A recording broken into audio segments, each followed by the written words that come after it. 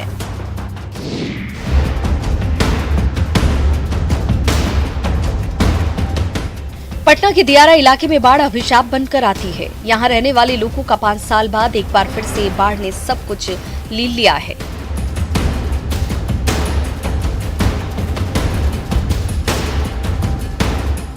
सबलपुर दियारा इलाके के लोग अपने बच्चों के साथ मवेशियों को लेकर इस भरोसे पटना चले आए कि मदद का दावा करने वाली प्रशासन हर कदम और हर वक्त उनके साथ होगी। पटना के लॉ कॉलेज घाट पर प्रशासन की तरफ से बड़े बड़े कैंप लगाए गए हैं। जिला नियंत्रण कक्ष, मेडिकल कैंप और न जाने क्या क्या। लेकिन सच ये है कि शाम ढलते ही यहाँ की तस्वीर बदल जाती है।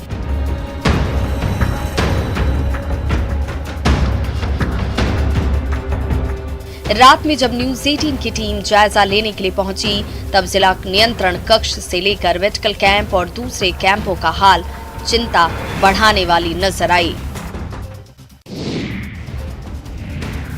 बाढ़ ने इंसानों के साथ मवेशियों को भी परेशान कर दिया है। पानी की वजह से घास और चारे का संकट खड़ा है और ऐसे में ट्रेन पशुपालकों के लिए बड़ा सहारा बनी है। खगड़िया स्टेशन पर पहुंच रही ट्रेन का नाम तो पटना कटिहार इंटरसिटी स्पेशल है, लेकिन बाढ़ प्रभावित इलाके के लोग इसे घास ट्रेन के नाम से जानते हैं।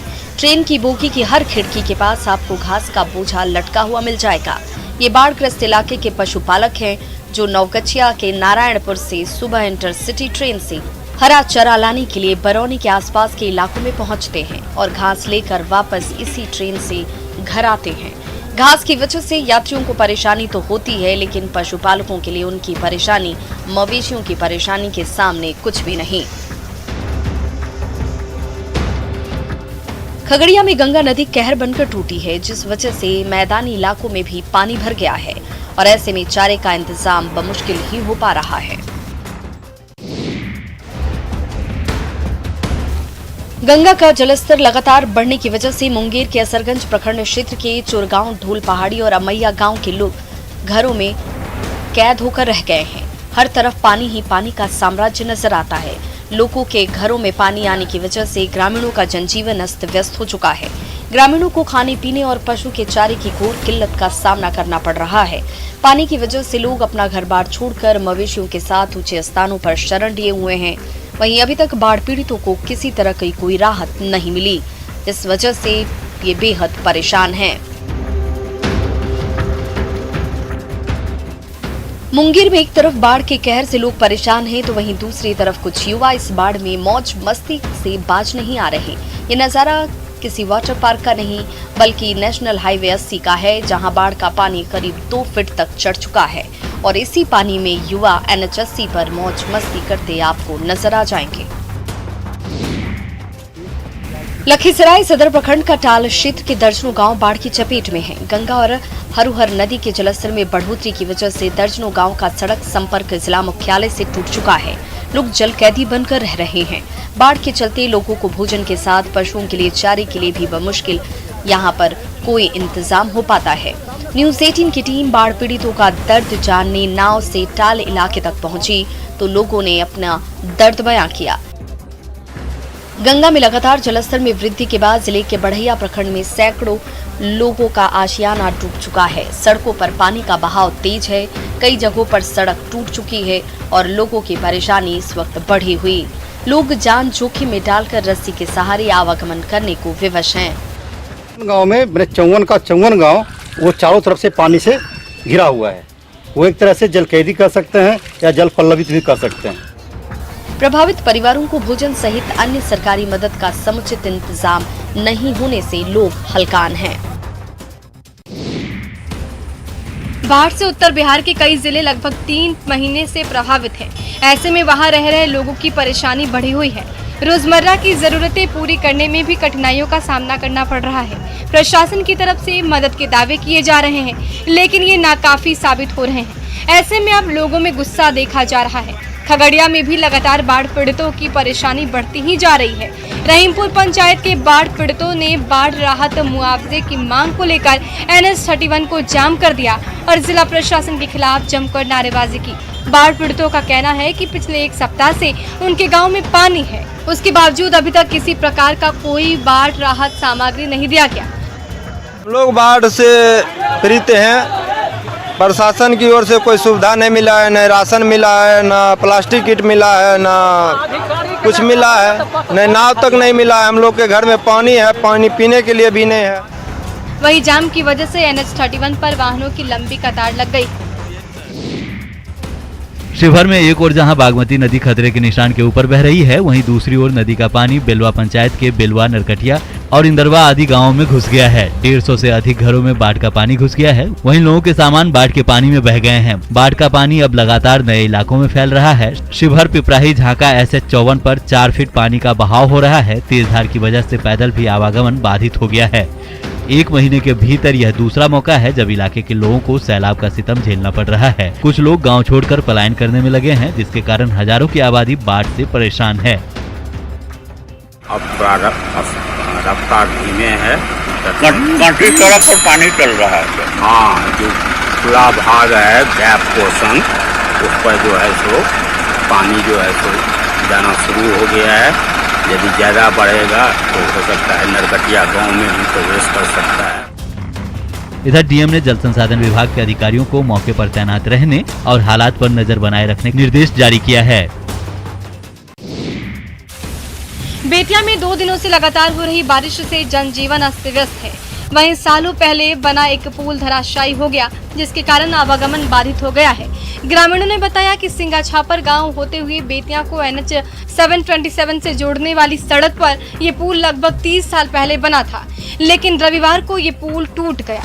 आपको बता दें कि लगातार हो रही बारिश के कारण कई सड़कें ध्वस्त हो गई है, तो वहीं शहर में भारी जलजमाव से लोग परेशान हैं। सबसे हैरत की बात है कि पुल टूट जाने के बाद प्रशासन की टीम देखने तक नहीं पहुंची। जिले में 2 दिनों से लगातार हो रही बारिश का व्यापक असर पड़ा है, जिसके कारण यातायात व्यवस्था पर बुरा असर पड़ा है। क्या पुल टूटने से क्या नुकसान है? नुकसान ट्रैक्टर धंसा था इसमें। अच्छा, सीमेंट वाला। हाँ, 70 बोरी। अच्छा, उसी से टूट गया है? उसी से टूट गया। कितना पुराना है? 35 साल पुराना है। हर साल बारिश में लोगों की परेशानी बढ़ जाती है, लेकिन प्रशासन की तरफ से कोई ठोस व्यवस्था नहीं की जा रही। बिहार में बक्सर से भागलपुर तक गंगा उफान पर है, तो झारखंड में भी इसका असर दिख रहा है। गंगा के जलस्तर में बढ़ोतरी की वजह से साहेबगंज के दियारा क्षेत्र में भी तबाही का आलम है। कई घरों में पानी घुस गया है और घर पानी में डूब गए हैं। लोगों की जान सासत में है। वहीं सबसे बड़ी मार फसल पर पड़ी है। दियारा में लगी हजारों एकड़ में मक्का, पटसन के साथ सब्जी भी पानी में डूब गई है। जलस्तर लगातार बढ़ने से अब तो केले की फसल भी बाढ़ की जद में आ गई है। ऐसे में किसान फसल को औने पौने दाम में बेचने को मजबूर है। वहीं लाल बथानी दियारा में मछली पालन करने वाले किसानों के तालाब भी पानी में डूब गए हैं,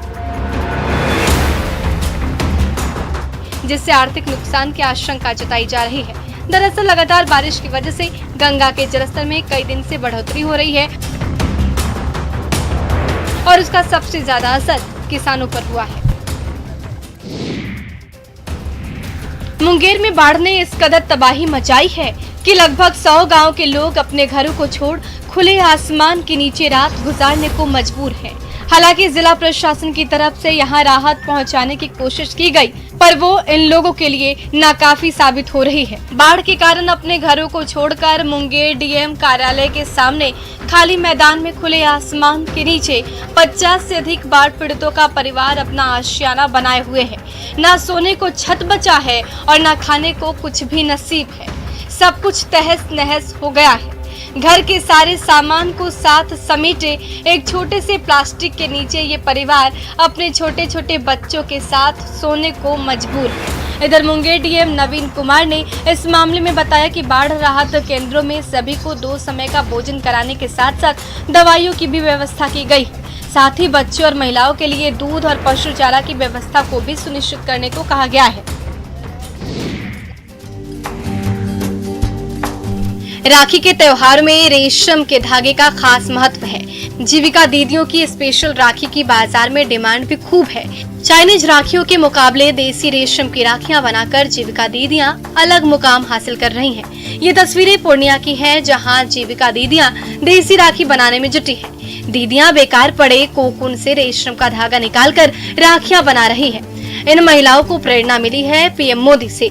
पीएम मोदी ने मन की बात में मलबरी की खेती की चर्चा की थी, जिससे प्रेरित होकर महिलाओं ने खुद का ही कारोबार शुरू कर दिया। पहले हम लोग फेंक दिए थे, कटा उटा राखी जितना होता था ना खराब वराब सब फेंक देते। हम लोग को सोच में आया, रक्षाबंधन का टाइम आया कि हम लोग सोचे राखी अगर बना के आज कुछ बिक्री करें, उसमें हम लोग को कुछ मुनाफा आ जाए। रिश्तों को नई मजबूती देगी पूर्णिया की देशी राखी। आत्मनिर्भर और मेक इन इंडिया के तहत गांव की महिलाएं बेकार पड़ी कोकून से राखी बना रही है। सिमडेगा में युवा शक्ति को देश सेवा की ओर ले जाने में जुटा है मुझे कुछ कहना है ग्रुप। इस टीम की ओर से स्वतंत्रता दिवस से पहले अल्बर्ट एक्का स्टेडियम में सामूहिक नृत्य का आयोजन किया गया, जिसमें जुटा युवा वर्ग पारंपरिक गीतों पर झूमता नजर आया। इस टीम में वैसे लोग प्रशिक्षण देते हैं जो इसी ग्रुप से निकलकर आज देश की सेवा में लगे हुए हैं। जब भी वो छुट्टी पे आते हैं, इन युवाओं को प्रशिक्षण के साथ ही मनोरंजन भी कराते हैं। स्वतंत्रता दिवस के मौके पर सामूहिक कार्यक्रम पर फिलहाल रोक है। ऐसे में एक दिन पहले इसका आयोजन किया गया। फिटनेस के साथ मानसिक शांति पर जोर देते हुए ग्रुप की ओर से देश सेवा का जज्बा लिए युवाओं को ट्रेनिंग दी जाती है, ताकि आने वाले समय में वो देश की सीमा को सुरक्षित बनाने में अपना योगदान दे सके। आने वाले समय में इन्हीं में से ना जाने कितने देश की सीमा पर अपनी सेवा देते नजर आएंगे, तो इसमें कोई बड़ी बात नहीं होगी। 1 महीने ही शेष रह गए हैं जब गया जी में पितरों की तृप्ति के लिए लगने वाला पितृपक्ष मेला शुरू होगा। अगर मंजूरी मिली तो ये मेला 19 सितंबर 2021 से शुरू होकर 1 पखवाड़े तक चलेगा। कोरोना के इस काल में मेला लगेगा या नहीं, ये अभी संशय में है। वर्ष 2020 में मेले की तैयारियों के लिए जिला प्रशासन और गया पाल पंडा समाज के बीच बैठकें हुई। अचानक बिहार के सभी मेले को कोरोना की वजह से स्थगित कर दिया गया। पिछले वर्ष जिन पिंडदानियों को आना था, उन्होंने अपनी यात्रा रद्द कर दी। इस साल भी कोरोना काल का असर इंसानों के साथ आत्माओं पर भी पड़ा है। भूतों का पहाड़ कहा जाता है प्रेतशिला पहाड़ को, लेकिन कोरोना की वजह से इस बार भूखी पितृपक्ष मेले पर संशय बरकरार है, और ऐसा हुआ तो फिर पिंडदान भी नहीं हो पाएगा। लाखों की संख्या में पूरे देश में श्रद्धालु यहाँ पर पहुँचते हैं। अब तो विदेशियों की संख्या भी यहाँ अच्छी खासी नजर आती है, लेकिन मेला नहीं लगा तो फिर लोग आएंगे कैसे? और इस बुलेटिन में इतना ही। मुझे दीजिए इजाजत। नमस्कार।